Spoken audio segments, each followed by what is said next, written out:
Modesta Alvarado. In a New Jersey case that made national headlines in 2011, this 87-year-old paralyzed woman was found covered in bruises by her family.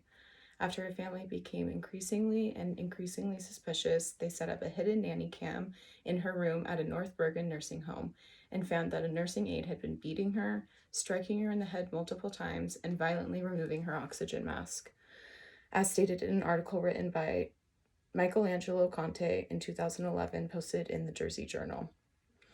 According to the World Health Organization, 1 in 6 adults aged 60 or older have suffered some type of abuse in a community or nursing home setting in the United States over the past year.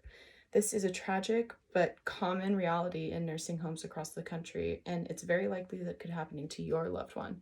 In fact, it's projected that elder abuse will be the fastest growing crime through 2025, according to an article published in the Nursing Home Abuse Justice Team in 2017. The presence of abuse in nursing home settings, the most prominent being physical abuse, psychological abuse, and financial abuse, is an alarming issue of human rights that needs our awareness and efforts to stop and prevent it from continuing through law enforcement and recognizing the signs and symptoms. Here I will tell you the dangers and the consequences of these different types of abuse and things that we can do to stop it. According to a study published in the Journal of Elder Abuse and Neglect in 2018, physical abuse was the most common type of elder abuse studied, followed by psychological and then financial abuse. Some types of physical abuse include hitting, punching, slapping, kicking, and using restraints against the resident's wish. Psychological abuse can impact directly on the mental condition and increase the risk of depression. In elderly patients, increased depression translates into increased cardiovascular risk, accentuated fragility, deteriorated neurocognitive function, and a higher dependency degree, which also leads to institutionalization. This was published in the Journal of Clinical Medicine in the article, The Psychological Abuse of the Elderly. Some examples of psychological abuse include bullying, threatening, harassing, intimidating, and coercing. Financial abuse is found in nursing home cases in instances of theft of cash, theft of items in the resident's room, theft or misuse of checkbooks, identity theft, and deceiving the victim to transfer assets. Neglect and physical abuse of the elderly are worrisome health problems, which are expected to grow even further considering the aging of the population. By 2060, the number of people aged above 65 is expected to double, whereas birth rates are expected to be low. This trend will cause a significant difference between age groups and will put more seniors at risk for abuse, according to the National Library of Medicine in their article, Signs of Physical Abuse and Neglect in Mature Patients, posted in 2017. It is crucial that we understand why this abuse happens so that we can then understand how to stop it. So in the case of the abuser, it most oftentimes is a caregiver or a nursing aide in the nursing home. A caregiver may be more likely to be the perpetrator of abuse if they appear to be angry or aggressive, or if they have a history of substance abuse, criminal behavior, mental illness, or a history of violence in their family life. According to a 2017 study analyzed by the World Health Organization, 9.3% of nursing home staff members admitted to physically abusing elderly residents. However, the U.S. Department of Justice states that only 1 in 20 cases of physical elder abuse go reported, so the true statistics are truly hidden behind closed doors. Physical abuse in nursing homes can also be a result of overworked staff. So members may then feel the need to take out their stress on the residents. Many nursing home settings are short-staffed, leaving too much work for one CNA or caregiver or nursing aide to handle on their own.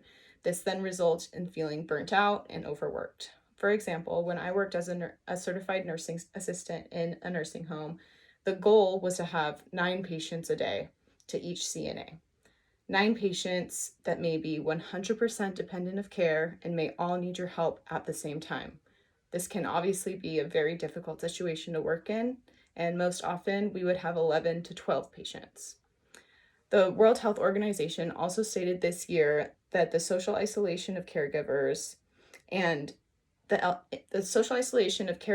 with the elderly can also cause a significant risk for elder abuse.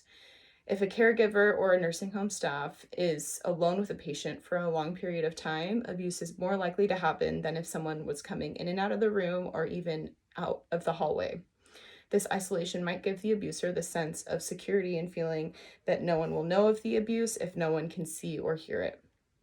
In nursing homes, abuse is more likely to occur where standards for healthcare of elderly persons are low, where the staff are poorly trained and overworked, and when the policies operate to the interests of the institution rather than the residents themselves, according to the World Health Organization in 2020.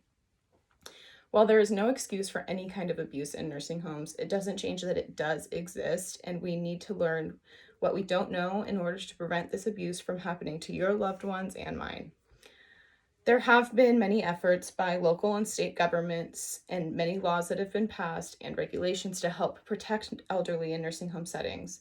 Some of these laws intend to protect the elderly from nursing home abuse, such as the Elder Justice Act, the Older Americans Act, and Violence Against Women Act. Perhaps the one of more importance is the Elder Justice Act, which requires all nursing home staff to report any suspected incidents of abuse, which helps protect their residents. So whether you suspect that the abuse is happening from a coworker or from a family or from someone else or patient to patient, which also can happen, we're mandated reporters and we're required to report it even if it's just a suspicion.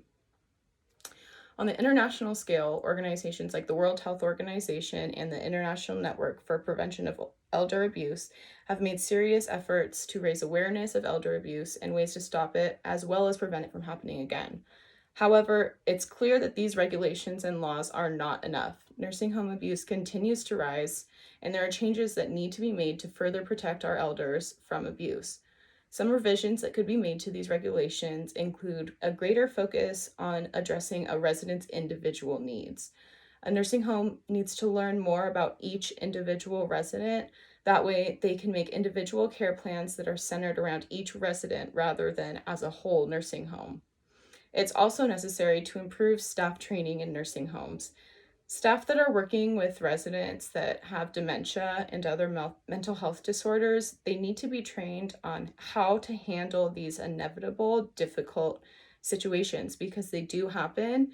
And far too often, these staff are not trained on how to deal with it, which ultimately leads to their frustration or abandoning the patient and not knowing how to help them and give them the care that they need.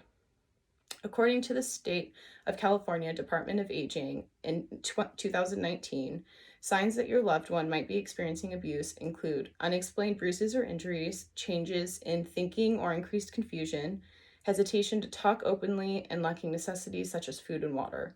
No matter what the setting is, suspicious physical injuries should always be recognized and reported right away. According to a local newspaper report written by Ben Pounds in 2019, Detective Wendy Zalkowski of the Oak Ridge Police Department in Tennessee has given many informative speeches on tips on how we can also prevent financial abuse. So she recommends that elders and family use security code words when talking about money so that you can prevent someone impersonating your loved one asking for money. So when they don't know the code word, you know that it's not your loved one that's the one asking for the money. Additionally, all nursing home facilities are required to post in a visible location the phone number for the local ombudsman office and the phone number, which is available 24 hours a day. This is a really great tool for anyone in the nursing home facility. Even if it's just a visitor, they have someone to call if they see something that doesn't look right or if they have suspicions of abuse. The most important thing we can do is be aware of the symptoms of abuse and be able to recognize these red flags so that they can be reported and therefore stop this abuse from continuing.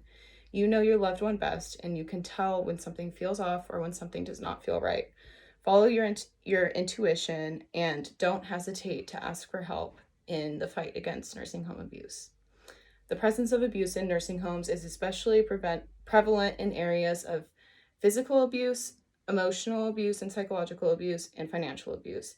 However, by learning these signs of abuses and gaining awareness of what to do when this abuse exists, along with the help of revised law enforcement and regulations, we truly have an opportunity to make a change and look out for the safety and well-being of our elders. We all want the people we love to be safe. As this problem of abuse in nursing homes continues to increase, we have to take on that responsibility to ensure that this abuse comes to an end.